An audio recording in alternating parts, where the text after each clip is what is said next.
Halo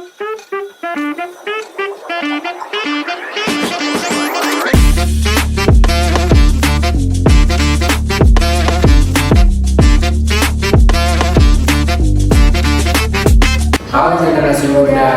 Kembali lagi dengan Future Voters Edu. Jadi kita tuh sekarang mau lanjut ke sesi Q&A karena kita tuh dapat banyak banget pertanyaan dari teman-teman yang udah kita tampung sebelumnya. Jadi kita udah buka sesi Q&A di IG Story dan ini jawaban-jawaban pertanyaan-pertanyaan yang kita dapatkan dari Kita bakal lanjut aja langsung ke pertanyaan pertama ya. Mungkin untuk Mas Ferry dulu, kita buka Mas Ferry dulu. Pertanyaan pertama adalah tips biar gak gampang khas sama teknik cara cari suaranya para capres itu gimana sih Mas? Ya, biar kita nggak mudah kehasut, tentu kita harus punya informasi yang memadai tentang masing-masing dulu. Jadi kalau kita sudah punya informasi lebih dalam misalkan ya tentang rekam jejaknya, maka kita tidak akan mudah terhasut kepada siapapun ketika menggunakan hanya sekedar misalkan sekarang gimmick-gimmick politik ya. Jadi tentu itu. Yang kedua tentu kita harus biar tidak mudah terhasut itu kita harus paham terkait dengan apa konsekuensi pilihan kita. Jadi biasanya kalau dua itu minimal kita pegang, maka pilihan yang kita buat atau kita akan berikan itu menjadi betul-betul sesuai dengan referensi. Kita mulai, ini kan kaitan dengan pemilih pemula ya. Pemilih pemula itu kalau dalam aturan itu adalah pemilih yang berusia di 17 tahun atau lebih. 17 tahun lah kalau dalam aturan KPU. Kalau lebih itu kan pemilih pemuda. Nah, sederhana aja sebenarnya. Kebutuhan anak muda, karena ini kaitan arah bangsa ke depan, menentukan nasib masa depan bangsa yang tentunya juga menentukan nasib masa depan para pemuda. Sebenarnya hal yang paling mendasar atau secara primordial ya gagasan. Jadi kebutuhan anak muda itu memang harus lewat gagasan. Bagaimana melihat para calon ini berkontestasi, ya dilihat dari gagasan. Karena kebutuhan itulah yang sebenarnya harus disadarin sama pemuda ataupun pemilih pemula untuk melihat bagaimana sebenarnya para calon ini bertanding gitu, berkontestasi. Mereka punya apa, mereka bawa apa gitu. Bagaimana visi misi mereka, bagaimana upaya mereka mengentaskan kemiskinan, dengan cara apa mereka mau mengentaskan kemiskinan. Itu sebenarnya harus menjadi dasar lah buat pemilih pemula atau pemilih pemuda untuk menentukan pilihannya. Dengan begitu, nanti determinasinya, ketetapan hatinya itu, di mana sekarang para capres lagi menggalang kekuatan untuk itu, untuk menentukan biar para pemilih pemula ini menetapkan hatinya, yaitu dilihat saja gagasannya, ditanya, ada yang konsen, bisa jadi begini, ada pemuda atau pemilih pemula yang punya latar belakang orang tuanya aktif di UMKM atau keseharian dengan UMKM. Itu kan paling mendasar, artinya kebutuhan keluarga, kebutuhan masyarakat banyak itu, apalagi para pemuda, bagaimana sih gagasan tiap masing-masing capres ini, keberpihakannya kepada UMKM itu seperti apa sih, mereka akan buat seperti apa. Nah itulah menurut saya itu yang penting untuk yang bisa dilihat sama pemilih pemula atau pemuda, yang mereka mau bikin apa, mereka punya gagasan apa, dan ruang itu sudah banyak sebenarnya. Itu bisa di-searching dari visi misinya tiap capres atau tim suksesnya, kaitan mengkampanyekannya apa. Itu yang penting sih menurut saya. Baik, terima kasih Mas Harun atas jawabannya Mas. Nah, selanjutnya kita ada pertanyaan lagi nih guys. Kita ada pertanyaan, jika presiden kita nanti tidak sesuai dengan hati rakyat itu bagaimana Mas? Ini pertanyaan untuk Mas Ferry dan Mas Donald juga. Oke, ya terkait misalkan nanti terkait ketika presiden atau mungkin wakil presidennya tidak sesuai dengan ekspektasi, sementara memang yang terpilih akhirnya sesuai yang rakyat akhirnya sebagian besar memilihnya itu, ya tentu kita harus menghormati konstitusi ya. Jadi mau tidak mau itu adalah hasil dari proses demokrasi. Terlepas proses demokrasi itu melahirkan sesuatu yang tidak ideal karena misalkan tidak sesuai dengan harapan masing-masing personal individu, Tentu ini menjadi bagian dari istilahnya bagian dari konsekuensi demokrasi, karena setiap orang punya kalkulasi suara yang sama. Jadi siapapun yang akhirnya terpilih dengan suara yang terbesar, yaitu yang kemudian memimpin. Sementara kita tentu bukan berkecil hati atau kemudian tidak menghormati pemimpinnya, atau bahkan kita dalam tanda kutip bahasa kasarnya jangan sampai kemudian sampai makar misalkan gitu ya, karena tidak sesuai dengan yang memimpinnya tidak sesuai. Maka pilihan strategisnya adalah ya kita satu menghormati proses politik itu, kedua kita mengevaluasi dengan cara memberikan saran-saran konstruktif jika ada kebijakan yang tidak relevan, dan yang ketiga tentunya misalkan suatu saat ketika pemimpin itu dianggap tidak representatif, mungkin kita bisa menyiapkan agenda demokrasi untuk 5 tahun berikutnya, harus ada figur-figur yang dianggap lebih tepat. Tapi intinya proses politik itu harus dihormati ketika nanti siapapun terpilih di dalam proses demokrasi, kecuali dengan hak-hak konstitusi. Ya, kaitan soal pertanyaan itu yang menyebutkan bagaimana kalau tidak ada sesuai passion begitu ya. Nah, sebenarnya tarikannya begini saja jahitannya. Kalau memang dianggap dari ketiga capres tidak ada yang bisa mengakomodir atau bisa sama-sama passion dengan konstituen muda, itu lebih kepada bagaimana kita melihat dari ketiga capres ini yang punya yang mendekati lah kaitan dengan representatif tadi, yang bisa sedikit banyak mewakili. Kalau kaitan dengan passion memang tidak ada yang ideal. Begitu juga kalau ketika dikembalikan ke kita, nggak bisa kita menuntut sepenuhnya orang tuh ideal dengan apa yang kita bayangkan gitu, apa yang kita pikirkan. Itu juga orang ke kita nggak ada yang bisa seideal mungkin. Nah itu tadi yang mendekati saja. Tentukan pilihan yang jelas, jangan golput, karena itu akan merugikan sendirinya, merugikan juga masa depan bangsa.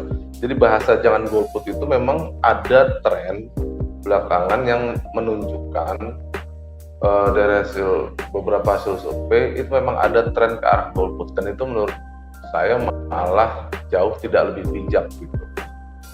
Harus menentukan pilihan, karena pemilu ini digelar ini kan untuk bahan evaluasi dan perbaikan bangsa setiap 5 tahun ke depan. Kontestasi ini juga dibuat untuk menentukan roadmap, menjalankan roadmap milestone agenda bangsa harus bagaimana ke depan. Jadi alangkah tidak bijaknya dengan hanya mendasarkan tidak passion, terus kecenderungan untuk pemilih pemula untuk tidak memilih, menurut saya itu juga tidak bijak lah. Baik, terima kasih Mas Donald atas jawabannya. Jadi kita bakal lanjut aja ya ke pertanyaan selanjutnya. Ini pertanyaan terakhir, mungkin ini pertanyaan Mas Feby dulu ya. Jadi ini pertanyaan dari sesuatu teman kita. Dari awal sejak adanya putusan MK yang terlihat pihak ke Gibran, lalu ada putusan format terbaru debat capres, cawapres yang dimana semua pasangan calon akan hadir bersamaan, juga untuk menutupi Gibran yang minim pengalaman. Makanya skema debatnya nanti bakal beda sama debat capres-cawapres 2019. Dari sini kita bisa lihat kalau semua skema pemilu 2024 ini hanya menguntungkan satu paslon saja. Tentunya ini perlu kita amati. Bagaimana pemilu ini bisa berjalan dengan adil jika semua kebijakan netral terus-terusan menguntungkan satu paslon saja. Ya, saya kira ketika ada proses politik yang kemudian tidak sesuai regulasi, ada aturan-aturan yang dirubah di tengah jalan tanpa konsensus bersama, itu sebenarnya justru akan merugikan penyelenggara sendiri. Karena apa sebenarnya? Nanti kan mereka sebagai penyelenggara akan atau menginginkan apa yang dihasilkan atau keputusannya tadi itu kan diakui masyarakat. Sementara kalau keputusannya tadi itu tidak diakui masyarakat, kan ini justru akan menjadi blunder atau bumerang sendiri bagi mereka. Nah, tentu sebenarnya perubahan-perubahan konstitusi di pertengahan jalan atau perubahan-perubahan format yang sebenarnya tidak substantif itu harusnya dihindari, kan gitu ya. Karena memang masyarakat sekarang kan sudah bisa melihat proses politik itu dengan istilahnya itu sangat terbuka gitu ya, istilahnya dengan mata terbelalak kita bisa sangat terbuka. Karena apa? Karena dengan banyak media, dengan banyaknya partisipasi masyarakat, tidak bisa ada semacam di ruang hampa ditutup aksesnya, karena sekarang cermin demokrasi itu diikuti banyak banyak mata ya, sehingga pengawasan itu bisa lebih ketat. Makanya dalam konteks misalkan ada pihak yang diuntungkan atau misalkan ada pihak-pihak tertentu yang dalam tanda kutip proses politiknya hanya berpihak ke sana, itu sebenarnya justru merugikan, tidak hanya merugikan pasangan yang lain tapi merugikan kualitas proses demokrasi itu sendiri. Jadi itu tentunya satu penting untuk dihindari, dan kemudian masyarakat perlu berperan aktif ya ketika ada proses-proses seperti ini. Agar apa? Agar nanti ketika dalam tanda kutip pihak-pihak tertentu mungkin ada yang merasa diuntungkan atau kemudian ada yang merasa misalkan punya kekuatan besar, itu bisa diimbangi dengan kekuatan masyarakat yang bisa mengontrol proses demokrasi itu bisa lebih sehat, lebih fair. Jadi ini sudah pertanyaan baik. Artinya fungsi kontrol yang ada di pundak teman-teman sekalian, pemuda atau pemilih pemula, itu sebenarnya sudah berjalan.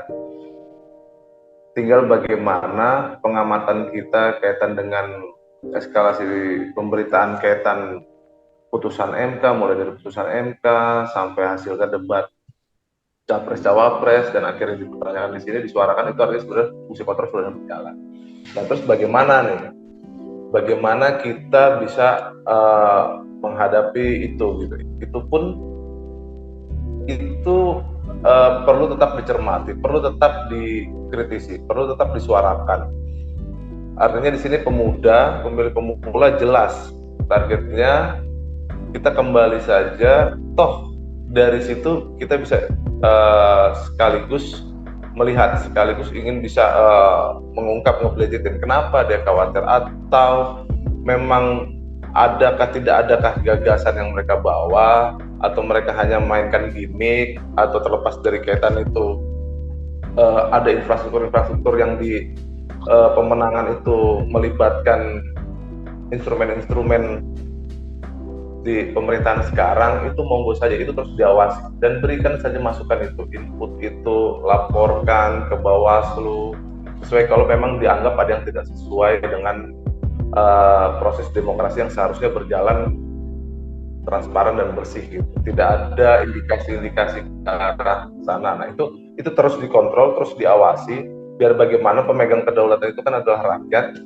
Jadi rakyat yang menentukan, dan mulai sekarang mulailah untuk bisa keluar, punya daya exposure untuk melihatkan, untuk membuka mata kita dalam sedang proses ini loh, ini ada bahaya loh, kalau ini tuh ada ketidakfairan gitu. Bicarakan saja, sekalipun itu nanti dapat counter dari pihak terkait atau yang bersangkutan, tapi kita punya argumentasi yang cukup secara fundamental itu berdasar gitu loh. Kenapa? Alasannya apa? Kan sampai sejauh ini kan sebenarnya juga masih jadi bola liar. Paslon tersebut juga melempar bukan kita yang menginginkan, ada yang bahasa dari pihak yang melempar dikonfirmasi bukan, kita tidak apa-apa, fine-fine saja ketika ada debat capres dan cawapres, ya nanti itu bisa masyarakat lah yang menilai itu, masyarakat yang bisa melihat itu. Nah, tanggung jawab pemuda lebih kepada, menurut saya, selain menjalankan fungsi kontrol itu bisa disuarakan. Ini ada proses-proses, ada indikasi, ada indikator yang memang seolah-olah kita akan dibawa, diarahkan kepada pasangan calon tertentu. Nah, itulah perlawanannya di situ. Kita harus bisa membantu mengawal proses pemilu ini tetap berjalan jurdil lah, dan tentunya juga damai lewat itu tadi. Kita bisa ngontrol itu lewat gagasan para capres. Kita lihat ini sebenarnya hanya gimmick atau bagaimana ya. Kembali lagi kepada pribadi masing-masing yang kaitan dengan kebutuhan bagaimana harusnya capres dan cawapres ke depan tuh sebenarnya harus bagaimana, harus punya visi kah, atau memang harus ditempuh lewat jalan-jalan yang tadi terindikasi itu tidak kurang baik atau bagaimana kan itu monggo, itu dikembalikan lagi ke masyarakat, dan pemuda punya tanggung jawab peran yang harus bisa membuka mata masyarakat Indonesia kalau ada proses yang terus disuarakan, jangan berhenti. Oke. Siap, terima kasih Mas Harun atas jawabannya. Mungkin jawaban dari Mas Harun tadi sekaligus menutup sesi Q&A pada video kali ini. Semoga jawaban-jawaban dari narasumber kita dapat bermanfaat bagi para generasi muda Terima kasih Mas Donald dan terima kasih juga untuk Mas Ferdi atas jawaban-jawabannya. Semoga ini dapat membantu teman-teman kita ya. Siap. Terima kasih Ibu Juna. Sekian. Terima kasih Mas. Sekian dari kami. Terima kasih sebelumnya. Wassalamualaikum warahmatullahi wabarakatuh.